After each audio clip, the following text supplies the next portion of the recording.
OH आबंध विदलन की एक दूसरी समीकरण जिससे भी एल्कोहलों की अम्लता की जानकारी प्राप्त होती है, इस वीडियो में मैं यहां पर डिस्कस कर रहा हूं। यानी मुझे प्रूव करना है एल्कोहलों की अम्लता के बारे में, मुझे प्रूव करना है। देखिए, मैं 3 प्रकार के एग्जाम्पल्स आपको एल्कोहलों के बता चुका हूं: प्राइमरी अल्कोहल, सेकेंडरी अल्कोहल और टर्शियरी अल्कोहल। प्राइमरी अल्कोहलों का फार्मूला RCH2OH, ये एक प्राथमिक अल्कोहल है। क्लियर है? ठीक। द्वितीयक अल्कोहलों का फार्मूला अगर मैं लेने लगूं तो आप इस प्रकार का स्ट्रक्चर बनाते हैं, RCHOH, ये एक द्वितीयक अल्कोहल है।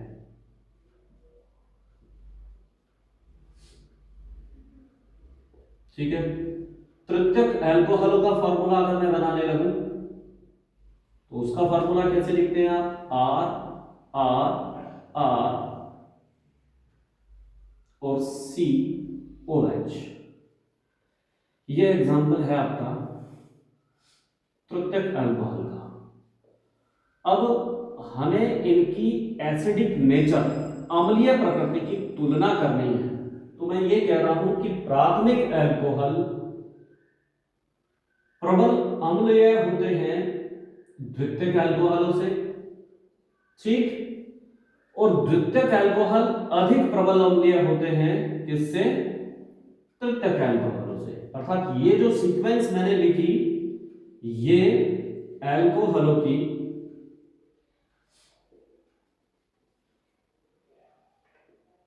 अम्लीय प्रकृति का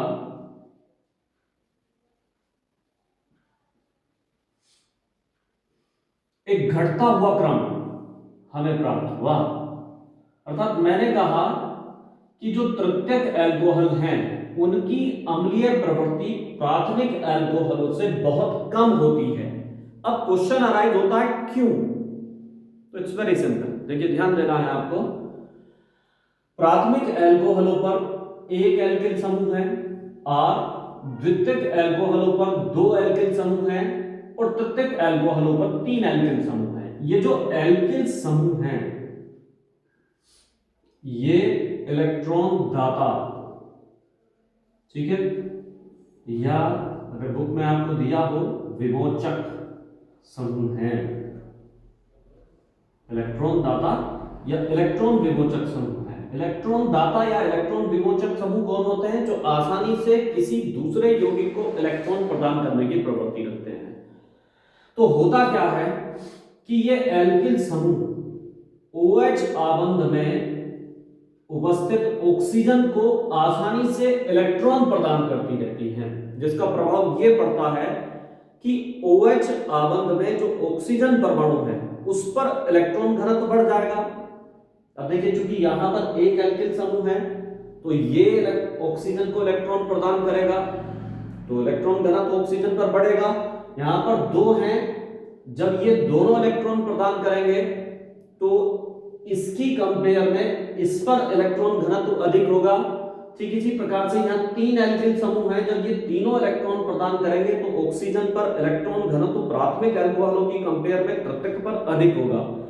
यानी अल्कोहलों में एल्किल समूह जो कि इलेक्ट्रॉन दाता समूह है, इसकी उपस्थिति के कारण ऑक्सीजन परमाणु पर इलेक्ट्रॉन घनत्व बढ़ता चला जाता है, जिसका प्रभाव यह पड़ता है कि इसकी जो ध्रुवणता है ना, वो घटती चली जाती है, और ध्रुवणता घटने के कारण इसकी जो अम्लीय प्रवृत्ति है ना, वो भी घटती चली जाती है। तो अब चूंकि तृतीयक अल्कोहलों में 3 एल्किल समूह हैं, तो ये प्राथमिक अल्कोहलों की कंपेयर में, है ना, ऑक्सीजन को अधिक इलेक्ट्रॉन प्रदान करेंगे, जिसका प्रभाव यह होगा कि ऑक्सीजन की ध्रुवणता प्राथमिक अल्कोहलों की तुलना में कैसी होती चली जाएगी?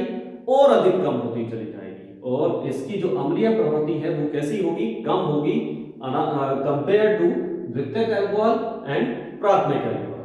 तो इस तरह से हमें ध्यान में आता है कि प्राथमिक अल्कोहलों की जो अम्लीय प्रवृत्ति है वो सबसे अधिक, और तृतीयक अल्कोहलों की अम्लीय प्रवृत्ति सबसे कम होती है। क्लियर? अब एक एग्जांपल मैं और यहां पर स्पष्ट करने जा रहा हूं, उसे भी आप सबको ध्यान से देखना है।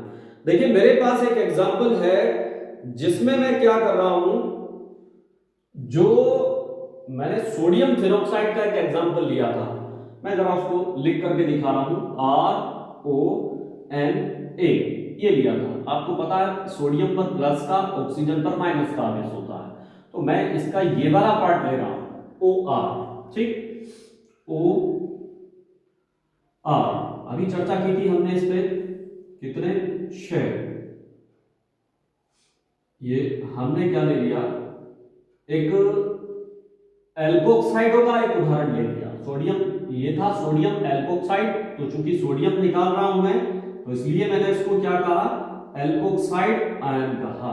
इस एल्कोक्साइड आयन की जब आप जल के साथ अभिक्रिया कराते हैं, तो आपको पता है ऑक्सीजन का परमाणु क्रमांक 8 होता है, बाह्यतम कोश में कितने इलेक्ट्रॉन, 6 में से 2 तो हो गए बंध बनाने में प्रयुक्त, बचे कितने, 4। इस तरह से हम इसको शो कर सकते हैं। तो हमें रासायनिक समीकरण के रूप में क्या प्राप्त होता है, समीकरण को कंप्लीट कर लेता हूं मैं। R इस OH से अभिक्रिया कर लेगा ROH, यानी अल्कोहल प्राप्त हुई, है ना, और प्लस क्या शेष रह गया, O और H, है ना, O और H, वही 6 इलेक्ट्रॉन, चूंकि ऋणात्मक आवेश है ना, तो ये जल का हिस्सा है, H और OH ना बन करके क्या बना, OH माइनस हमें प्राप्त हुआ। अब यहां पर इसकी प्रवृत्ति अम्लीय है।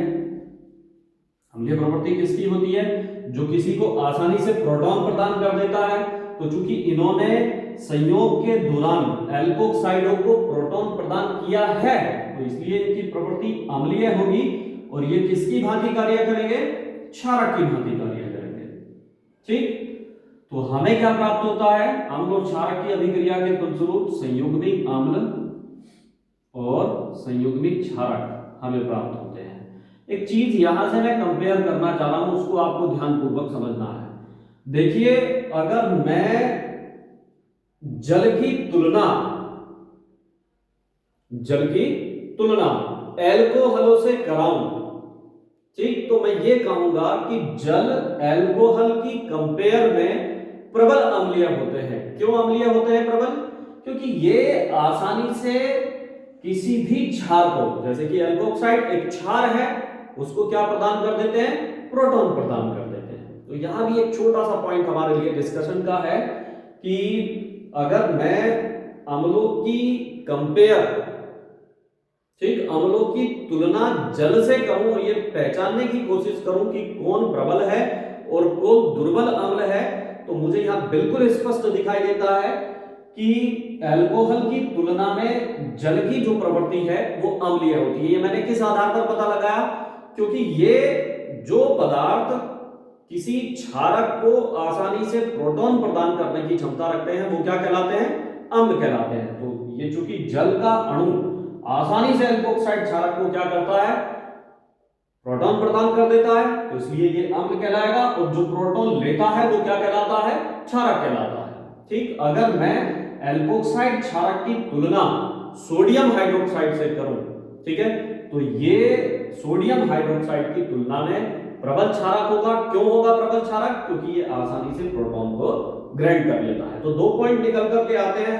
क्लास 10th में आप इस डेफिनेशन को डिस्कस कर चुके हैं कि जो किसी रासायनिक अभिक्रिया में प्रोटॉन दाता होते हैं वो अम्ल होते हैं, जो प्रोटॉन ग्राही होते हैं वो क्षार होते हैं। तो चूंकि यहां जल प्रोटॉन दे रहा है इसलिए अम्लीय प्रवृत्ति का है, और एल्कोक्साइड प्रोटॉन ले रहा है इसलिए क्षारीय प्रवृत्ति का है। क्लियर? आज के लिए इतना ही। जय हिंद।